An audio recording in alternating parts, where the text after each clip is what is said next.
And we stayed there. This is the private plane that took us there. And the day of the speech, they blocked all the roads. So there was no access for the Cuban people to get in there. This is the place where he gave the speech, which is the Gran Teatro de La Habana, named after Alicia Alonso, the prima ballerina of Cuba. Most of the people that were in there were governmental people, doctors, and people of, you know, some influence. Influence. This theater is just gorgeous. This is my first time in it. And I was like over the moon being in that theater. I mean, the details are just amazing. So I was like, I gotta write a piece about this. So this is what I filmed. I took some pictures, and this is from the view from the top of the hotel, Ibero Star Hotel. You can see the theater right across the street. It's just gorgeous, and I am glad that he got the opportunity to talk to the Cuban people, because he talked from the heart, you know, and say things in Spanish and not just plain Spanish, Cuban Spanish, which is a little different, you know, like que hola, that is very ghetto, you know, very street-like. And so in a real sense, you had not only an opportunity to go with the president, but to see some of the things that, well, what do you think about in terms of, I think you mentioned the fact that they painted some of the buildings before his arrival, and they resurfaced the streets and et cetera. But overall, what do you think about Cuba in terms of what you saw at that time? See, the buildings, this is one of the side street, and I'm doing a story about the people, how calm they are, but they are very excited that the president was going to be there, and this is not being fixed at all. This is one of those streets that are like really near the main street where Obama was going to drive through with the motorcade. But you know, there is a long ways to go for the Cuban government and for the country itself to being rebuilt, and it's going to take a lot of money. And how did the people feel? I mean, how do you see the people in terms of their feelings and their emotions in terms of the president's trip there? The moment that I saw that you could feel, I still get goosebumps. The emotion was when we were at the baseball game. Because when Obama walked through that tunnel, all you feel was the trembling of the whole thing. It was full of Cuban people, and they were there waiting from 10 a.m. in the morning until he got there about almost 2 p.m. And that's when you felt the energy, and they were chanting and saying his name and moving the flag, and it was very, very exciting moment for the Cuban people to see that. And there was like, when I got out, there were people hanging over the top to see him leaving and to arrive. And so that was quite an experience with you and your family. Where was your mother at that time? Were the two of you together at all times? Or what? No. I knew that I wasn't going to be able to see her again, so I just saw her the night we got there on the 19th, the night before. All the press got there the night before he arrived. So I got to the hotel about 8 p.m. and I got to hang out with my mom for 4 hours. That's it. And so this was about your 5th time to Cuba since you first left Cuba as a child? Yeah, about 5 times, yeah. Yeah. And I would imagine that this was one that you will probably remember more than any trip that you've ever taken there. And so what you're doing now in terms of the images that we see, these are the images that you're using for your own television show. Is that not? Yeah, this is what I filmed. All the coverage was for the Latino community, which my shows is for, you know, Entertainment Circle. And on my website, I created a special place, pages for the videos from Cuba. So anybody can go in there and see all my videos and my video blog. What's the site number for that? It's Entertainment Circle Network. It's circletv.com. Okay, so what we're going to do, we're going to take this second commercial break, and then we'll come back with 10 minutes. And we'll be back with our audience following this very, very short commercial break.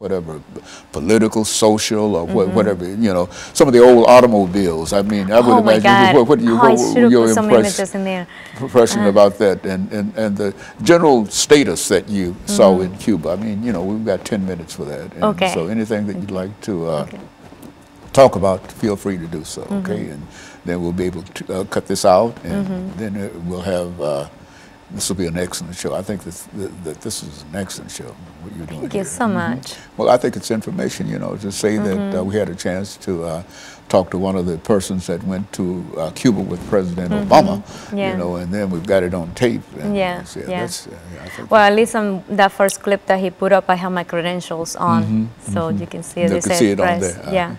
Very good. Yeah, every time. We had a Secret Service guy assigned to us. For the White House press. So well, why don't you, you know, this is 10 minutes. Yeah, okay. And I don't have any information about it at all. Okay. And so what you do is to just inform me for the next 10 minutes of this last segment on what went on while you were in Cuba. Did you have a chance to go out to dinner, or did you go to a restaurant, or did you go to just all confined? Only one time I went to that bar where the musicians were playing, and we had a daiquiri. There was no free movement anywhere you wanted to go. Well, it was, but I just didn't have time. The time was really tight. So okay, to Cuba with Obama, is that the name of this? Okay, so good. We're getting ready for this final segment.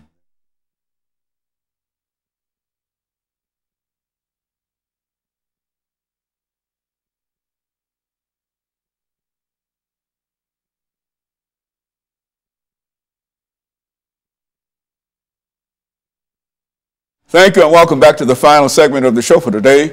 We're talking to Ms. Shayla Paz, and she's giving us some information about President Obama's trip to Cuba. And of course, Ms. Paz, let's see if we can close out this last segment by giving you an opportunity to talk about some of your activities and some of your impressions in terms of going to Cuba, to talk about the environment, to talk about some of the people, some of the things that you saw. As a matter of fact, why don't you say something about the automobiles that you saw while you were in Cuba? Well, you know, the American cars are still running in Cuba, and the interesting thing was that I was taking pictures all the time of all the cars that I saw, and then that night, the second night we were there, my producer say, okay, I'm gonna go to Floridita and have a daiquiri. And I said, no, wait a minute, I'm going too. I want to have a daiquiri too. And we went, the musicians were playing, and then when we were walking along the street, there was just one car that stopped, and I said, do you mind if you can open the hood and let me see what kind of motor you have in there? He had a 1998 Nissan motor in it. And I was, and I was like, wow, and you still have that thing running? And say, yeah, I gotta keep it running. So he had it as a taxi. So everywhere you went, you see the cars all over the street. Old model cars, models, American cars for the most Chevy, part. 1950, 1960, 79, I mean, all of them. And it carried you back. What were your impressions? How did you feel being involved in that kind of environment? Oh my God, I really have no words to describe how is the feeling. It was just a lot of excitement, you know, and to be there in such a historic moment.